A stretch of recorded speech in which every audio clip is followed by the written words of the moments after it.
చేరుకుడు వచ్చిన మీ అందరికీ యేసుక్రీస్తు నామం పేరిట శుభాభినందనాలు తెలియజేస్తాం. పరిశుద్ధ గ్రంథములో ఏలియా ఇశ్రాయేలు ప్రజలతో దారి తప్పి ఉన్నప్పుడు వారితో ఒక మాటను మాట్లాడుతూ ఉన్నాడు. రాజుల మొదటి గ్రంథములో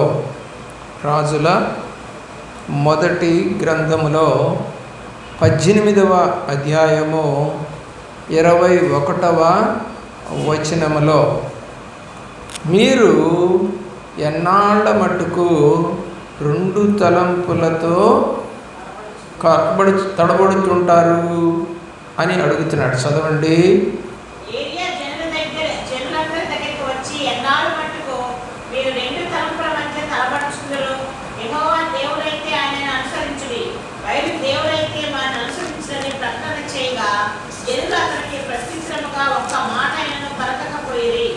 చూశారండి, చూడండి ఏం జరిగిందో. ఎవరు దేవుడో తెలుసుకొండ్రా బాబు అని దేవుడి ద్వారా ఏలియా ప్రవక్త చెప్తూ ఉంటే ప్రజలు ఎవరు కూడా నోరెత్తలేదంటండి. అంటే మేము ఈ దేవుణ్ణి అనుసరిస్తామనో లేదా ఆ దేవుణ్ణి అనుసరిస్తామనో అనలేదంట. ఒక్కడే ఏలియా ఒక్కడే ఉన్నాడు అక్కడ. ప్రియులారా, ఆ సమయంలో చూడండి దేవుని యొక్క ప్రేమ. ఎంతమంది ప్రవక్తలు ఉన్నారంట? 450 మంది అంటండి. అంటే 450 మంది మనం ఇప్పుడు అనుకుంటే పాస్టర్లు లేదా పూజారులు అన్నమాట. 450 మంది ఎవరికి ప్రవక్తలంట? బయలు దేవతకి. వాళ్ళందరి ముందు చెప్పిన మాట, ఇశ్రాయేలు ప్రజలు ఒక్క మాట కూడా నోరెత్తలేదంట. ఈ రోజుల్లో కూడా చాలామంది సేవకుడు గట్టిగా గద్దించినా ఏం మాట్లాడకుండా వెళ్ళిపోతుంటారు. అయ్యా అలా చేయం, ఇలా చేస్తాం, ఇలాగ ఉంటాం అనరంట. అది వాస్తవం. ప్రియులారా, మరి వీళ్ళందరినీ కూడా ఏం చేశాడో 39వ వచనం చూడండి. 39వ వచనంలో,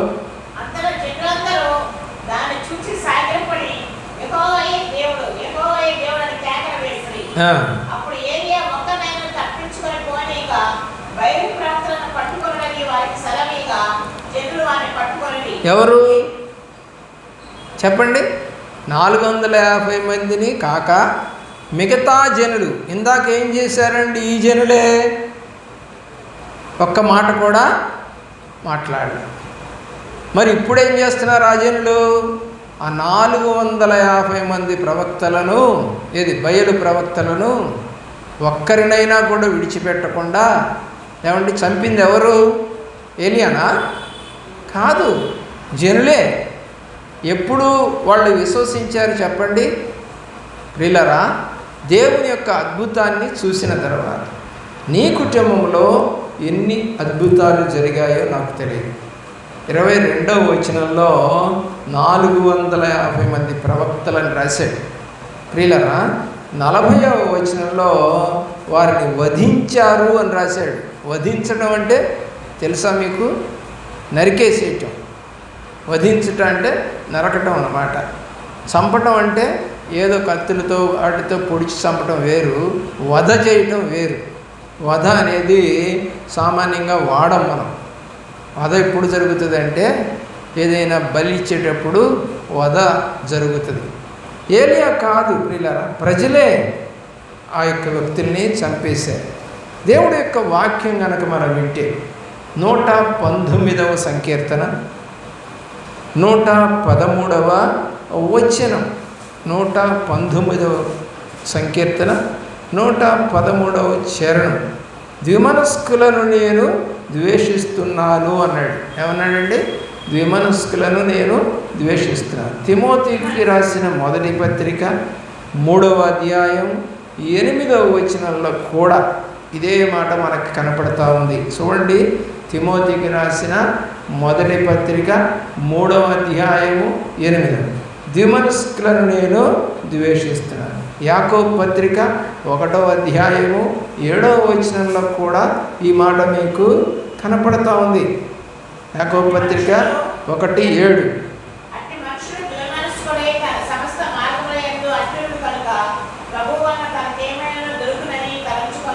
ఏమైపోతున్నారు? ద్విమనస్కులు. 4వ అధ్యాయము 8వ వచనంలో కూడా యాకోబు పత్రిక.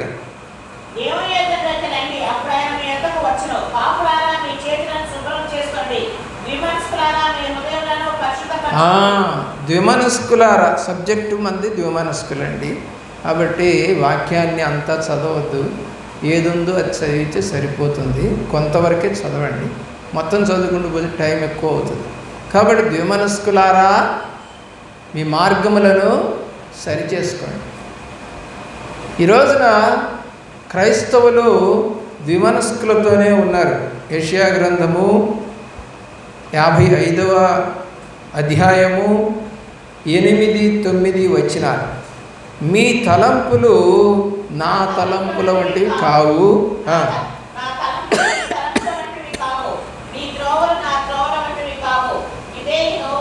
కాబట్టి మనిషి యొక్క తలంపులు ఎలాగున్నాయి చెప్పండి? 2 తలంపులు. దేవుడు ఏమంటున్నాడు? మీ తలంపులు వంటివి కావునాయి, మీ త్రోవల వంటివి కావు. ఎందుకని? మనిషి 2 రకాలుగా ఆలోచన చేస్తే దేవుడు ఒకే రకంగా ఆలోచన చేస్తాడు. 2 రకాలుగా ఆయన ఆలోచించాడు.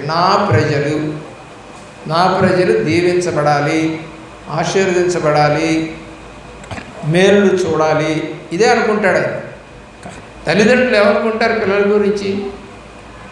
పిల్లలు బాగా ఉండాలి, మంచి స్థితిలో ఉండాలి, ఆరోగ్యంగా ఉండాలి అనే కోరుకుంటారు. అలాగే దేవుడు కూడా మన పరమ తండ్రి కాబట్టి ఆయన కూడా అలాగే కోరుకుంటాడు. దానియేలు గ్రంథము 5వ అధ్యాయము 10వ వచనం. దానియేలు గ్రంథము 5వ అధ్యాయము 10వ వచనం చదవండి.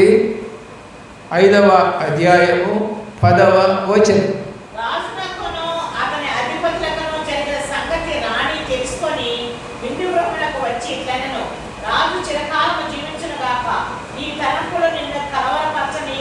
ఏం చేయకూడదంట? నీ తలంపులు నిన్ను చాలా చెడ్డ తలంపులు తలంచేవారు ఉంటారండి. స్త్రీ వ్యామోహము, డబ్బు వ్యామోహము, అందము వ్యామోహము, ఏమండి హోదా వ్యామోహము, అధికారం వ్యామోహము, ఇవన్నీ ఉంటాయి. ఈ తలంపులన్నీ కూడా ఏం చేస్తాయంట? ఆ మాటలో ఏమండి? నీ తలంపులు నిన్ను కలవరపడనీయకము. చాలామందికి కలవరం. ఎందుకు కలవరం అంటే వాళ్ళ హృదయంలో ద్విమనస్తత్వం ఉంటుంది. మీకా గ్రంథము 4వ అధ్యాయము 12వ వచనాన్ని చదువుదామండి. మీకా గ్రంథము 4వ అధ్యాయము 12వ వచనం. 4:12.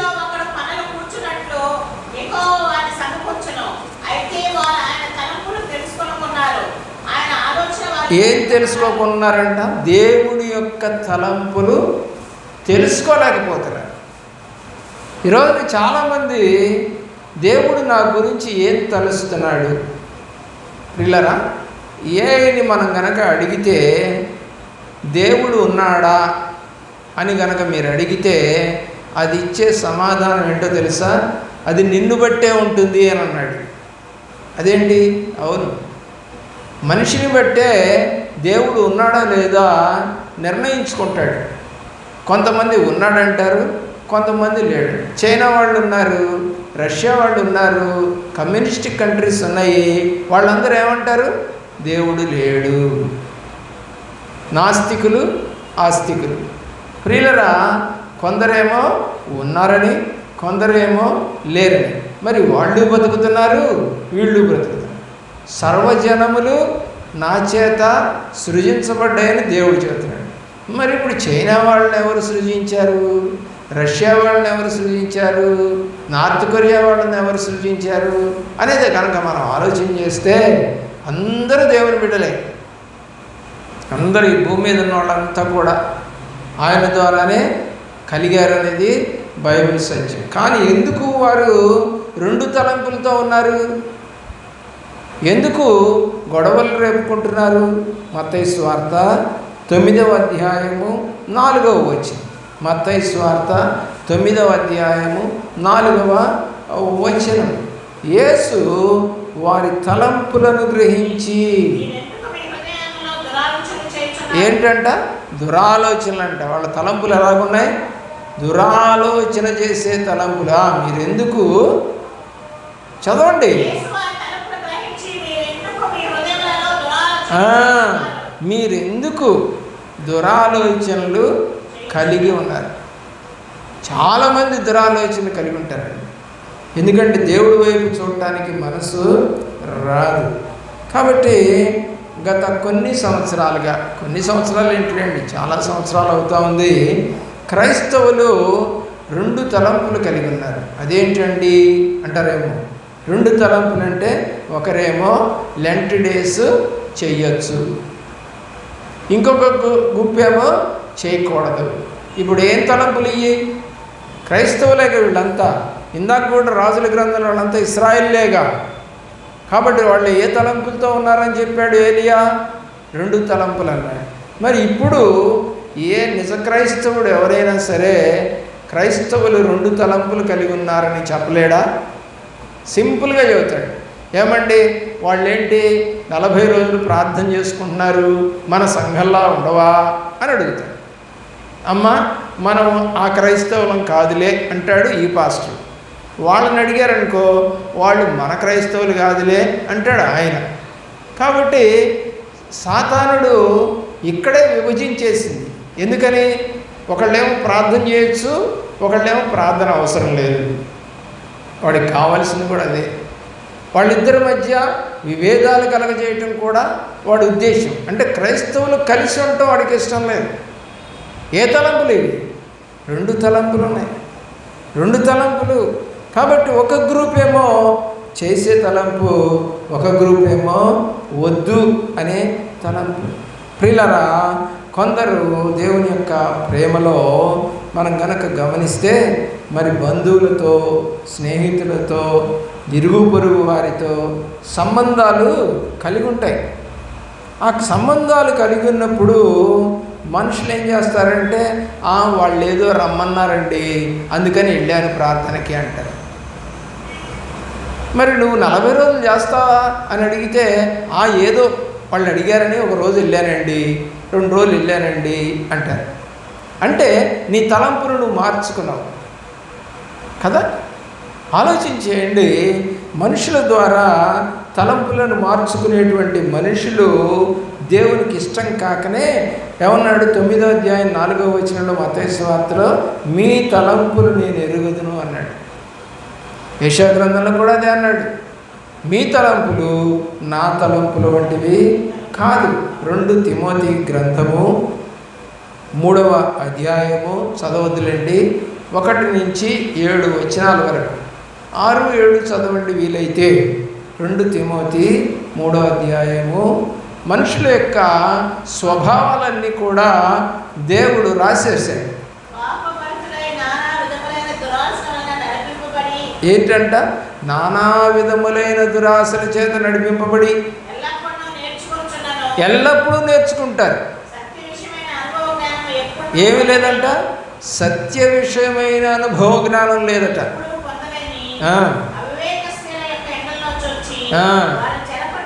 అంటే సత్యమును గ్రహించలేనటువంటి వాళ్ళ ఇళ్లలోనికి వెళ్ళి వాళ్ళకి ఇష్టమిచ్చిన బోధ చేసి వాళ్ళని మార్చేస్తూ ఉంటారట. ప్రియులరా, ఎవరు వీళ్ళంతా అంటే 1వ వచనం నుండి 5వ వచనం దాకా రాయబడ్డాయి. లిస్ట్ అన్నమాట అది. ఎవరెవరు ఎలాగుంటారో అలాంటి వాళ్ళ దగ్గరికి వీళ్ళు వెళ్ళి అలాగ బోధ చేస్తూ ఉంటారనేది వాస్తవం. ఈరోజు సిలువ సిలువ అని చెప్పేసి ఎంతో గొడవ చేస్తున్నారు. కొంతమంది సిలువను పట్టుకొని ఏడుస్తారు, ముద్దు పెట్టుకుంటారు.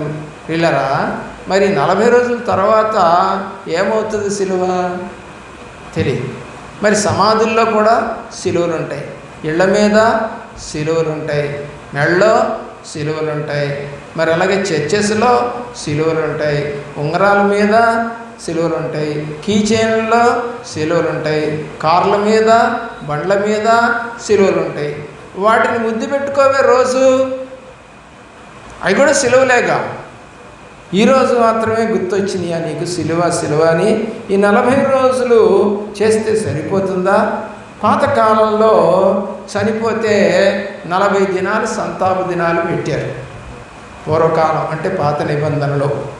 ప్రియులరా, మరి యేసు ప్రభువు చనిపోయిన తర్వాత 40 దినాలు పెట్టారా? లేదు, మారిపోయింది. కానీ ఇప్పుడు ఆ ఇరాన్ దేశంలో ఆ నాయకుడు చనిపోయాడని వాళ్ళు 40 దినాలు పెట్టారు. ఎందుకని? పాత నిబంధన ఫాలోయర్స్ వాళ్ళు కూడా పాత నిబంధనలో ఉన్నట్టుగా చేస్తూ ఉంటారు. ప్రియులరా, ఆలోచన చేయండి. మరి 40 దినాలు సంతాప దినాలు అనేది మరి ఎవరైనా చనిపోయినప్పుడు చేస్తారు. మరి ఇప్పుడు ఎందుకు చేస్తున్నారు? యేసుప్రభు ఇంకా చనిపోలేదుగా, చనిపోతాడు రేపు వచ్చే నెల మరి 3వ తారీఖున చనిపోతాడు. మరి ముందు 40 రోజులు శ్రమ దినాలు ఎందుకు? చనిపోయిన తర్వాత ఏడ్చిన సందర్భాలు బైబిల్లో కనపడుతూ ఉన్నాయి.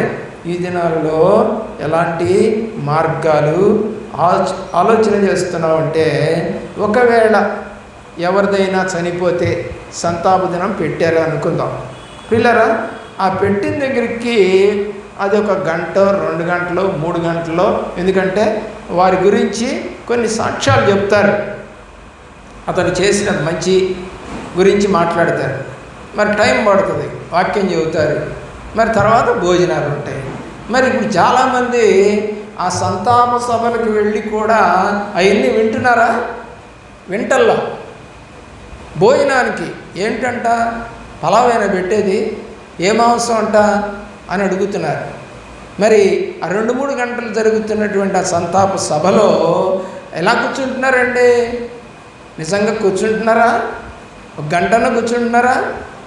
ప్రియులరా, కాబట్టి ఈరోజు సంతాప సభలు కూడా ఎలాగున్నాయంటే తినటానికే వెళుతున్నారు అక్కడికి, అందుకు తప్ప వేరే మార్గము కనపడటం లేదు.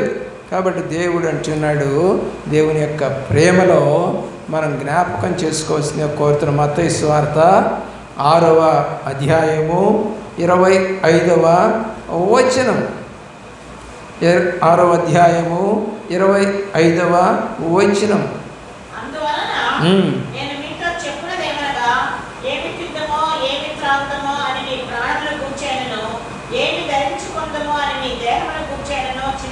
ఎక్కడికి వెళ్ళినా ఇదేనండి, ఏమి తిందాము.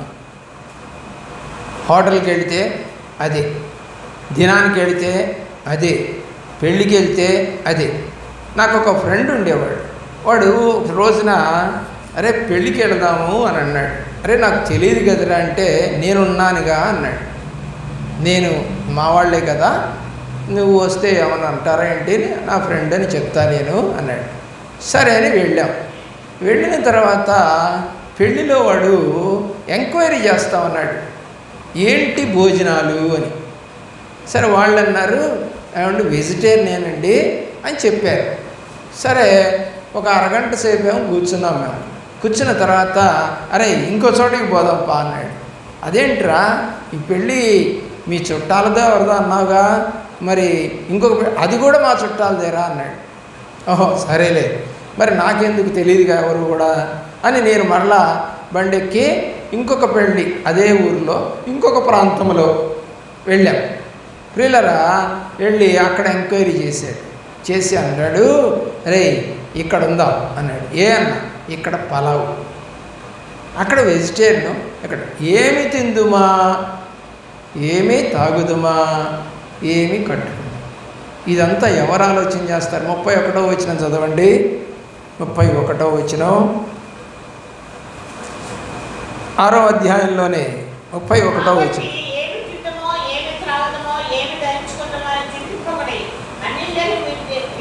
ఎవరంట ఆలోచన చేసేది? నేను అప్పుడు అన్యజనుడిని, నేను దేవుణ్ణి ఎరగన వాడినప్పుడు. కాబట్టి ఏం ఆలోచన చేశామండి? ఏమి తినాలా? ఈ రోజున ఒకవేళ అలాంటి మనసు కనుక నీకుంటే అది తప్పుడు మార్గం. ఆమోసు గ్రంథము 5వ అధ్యాయము 10వ వచనములో దేవుని యొక్క ప్రేమలో ఏమని వ్రాసాడంటే, ఈ రోజుల్లో యథార్థంగా మాట్లాడితే ఎవరికి నచ్చదండి, ఎవరికి నచ్చదు. 5వ అధ్యాయము 10వ వచనం యథార్థంగా గుమ్మముల్లో నుండి ఏం చేస్తారంట? పగబడతారంట. అంటే నిజాలు మాట్లాడితే పగబెట్టుకుంటారంట. యథార్థంగా మాట్లాడితే ఏం చేస్తారంట? అసహించుకుంటారంట. పగబడతారు, రెండోది అసహించుకుంటారు. నిజం చెప్పకూడదు, ఈరోజు మనకెందుకులే అని పోవాలి.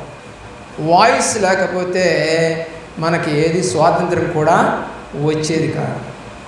పోరాటం లేకుండా దేన్ని మనం గెలవలేమనేది వాస్తవం. కాబట్టి నిజంగా సిలువను ప్రేమిస్తున్నామా? అలా చేస్తే అది విగ్రహారాధన కాదా? సిలువ వైపు చూసి దండం పెట్టచ్చా? సిలువను ముట్టుకొని ముద్దులు పెట్టచ్చా? సిలువ వైపు చూసి ఏడవచ్చా? అంటే నీకు ఒక ఆబ్జెక్ట్ అక్కడ కనపడతా ఉంది, ఎదురుగా ఎవరున్నారు? నువ్వు అనుకుంటున్నావు సిలువలో యేసు ప్రభు వారు అన్నారు. సిలువలో యేసు ప్రభు వారు బొమ్మ చెక్కింది ఎవరు చెప్పండి? ఆ బొమ్మను తయారు చేసింది ఎవరు? మనుషులే కదా. అది వెండో, ఇత్తడో, రాగో, బంగారమో, మరి చెక్కదో, అది ఏ లోహమైనా కావచ్చు. ఆ చెక్క ఏ చెక్క అయినా అయి ఉండొచ్చు. తయారు చేసింది అది. తయారు చేసిన దాన్ని మనము ముట్టుకున్నా, దండం పెట్టినా, ముద్దు పెట్టుకున్నా, దేవుడు అని చెప్పి నువ్వు అన్నా అదంతా విగ్రహాలు. హిందువులు కూడా అంతే కదా. ఒక బొమ్మను పెట్టుకుంటారు, దానివైపు తిరిగి వాళ్ళు దండం పెడతారు. మరి వాళ్ళకి నీకు తేడా ఏంటి? రెండు ఒకటే. వాళ్ళు కూడా అదే అంటారు, మీరు చేయట్లేదా విగ్రహారాధన అంటారు. అయ్యా మేము చేయట్లేదు. మరి చేయకపోతే అవేంటి, దేనికి దండం పెడుతున్నావు నువ్వు అని అడుగుతారు.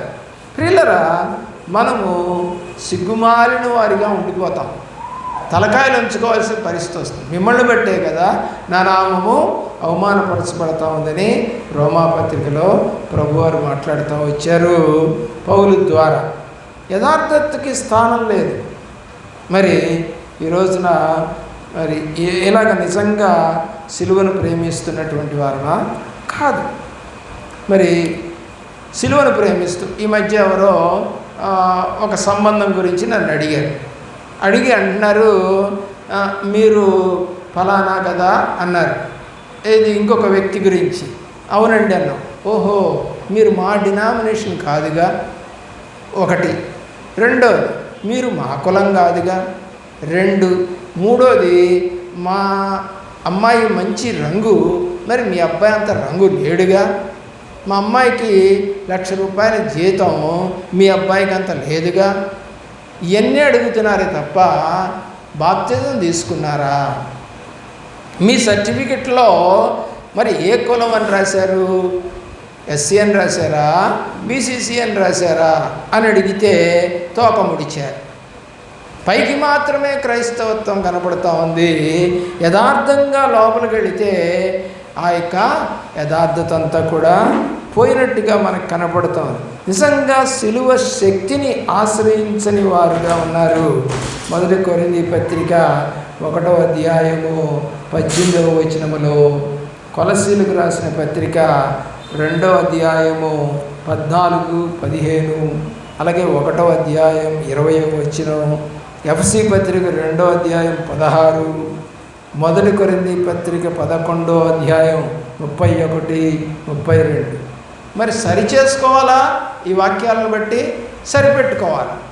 చాలామంది సరిపెట్టుకుంటున్నారు కానీ సరి చేసుకోవటం లేదు. గలతీ పత్రిక 6, 14, 2వ అధ్యాయం 20వ వచనం, హబక్కూకు 2:4 ఈ వాక్యాలన్నీ ఒక్కసారి మీరు బైబిల్ తెరిచి చదువుకోండి, అర్థమవుతుంది సబ్జెక్ట్ ఏంటి, మనం ఏం మాట్లాడుకుంటున్నాం, ఏం జరుగుతూ ఉంది లోకంలో, క్రైస్తవ విశ్వాసం అనేది ఏమిటి. కాబట్టి ఈరోజు సంఘాలు, క్రైస్తవులు రెండుగా విడిపోవటానికి కారణం ప్రియులరా నాయకులే, యాజకులే, సంఘాలే, ఏమండి డినామినేషన్సే. ఒక్కొక్క డినామినేషన్లో ఒక్కొక్క రకమైనటువంటి బోధ కనపడుతూ ఉందనేది వాస్తవం. ఎవరి సిద్ధాంతాలు వారివి ప్రియులరా. సంఘాలు స్థాపించిన వారికి లేనటువంటి ఆలోచనలు పుట్టాయి. మనం కనుక చూస్తే 1483లో జర్మనీలో జన్మించినటువంటి మార్టిన్ లూథర్ గారు 34 సంవత్సరాల వయసులో, అంటే 1517వ సంవత్సరంలో సంస్కరణకర్తగా మారాడు. అంటే సంఘంలో జరుగుతున్న వాటిని మరి ఆయన ఎత్తిపెట్టి చూపించాడు. 95 అంశాలు.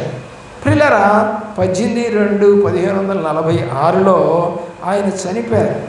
దాదాపు 30 సంవత్సరాల పోరాటం చేశాడు ఈయన. ప్రియులరా ప్రొటెస్టెంట్ సంఘం ఆవిర్భవించింది ఈయన ద్వారా. 63 సంవత్సరాలు ఈయన బ్రతికాడు కేవలం. ప్రియులరా చాలా తక్కువ వయసులోనే చనిపోయాడు. అయినా కూడా గొప్ప సంస్కరణ చేసుకొచ్చాడు. అందుకనే మనం అందరం ప్రొటెస్టెంట్లుగా మారాం. ఈరోజు ప్రొటెస్ట్ చేస్తాం మనం, ఇది తప్ప ఇది నిజం. కానీ కొంతమంది బలైపోయారు. ప్రొటెస్ట్ చేయాల్సిన మనుషులే ఆచార భక్తికి మారిపోయారు. మార్టిన్ లూథర్ గారి సంఘాలు కూడా. అలాగే 1603లో నుంచి 1683 వరకు దరిదాపుగా 80 సంవత్సరాలు అమెరికన్ బ్యాప్టిస్ట్ సంఘం. ప్రియులరా రోజర్ విలియమ్స్ గారు మరి ఏమైనా చెప్పారా లెంట్ చేయమని బ్యాప్టిస్ట్ సంఘాలకి? చెప్పలేదు. మరి వాళ్ళకి లేనటువంటి ఆలోచనలు వీళ్ళకి ఎలాగా పుట్టాయి? వాళ్ళ టైంలో జరగనప్పుడు మరి స్థాపించిన ఆయన పద్ధతిలో వీళ్ళు ఎందుకు నడవటం లేదు? ఇవన్నీ మీరు ఆలోచన చేసుకోండి. దేవుడి చిత్తమైతే మరి 2 తలంపులు లేకుండా ఏదో ఒక తలంపుతో నువ్వు నడిచి దేవుణ్ణి మహిమపరచవలసిందిగా కోరుతా ఉన్నాం. మోకరించండి, ప్రార్థన చేసుకుందాం. ప్రార్థన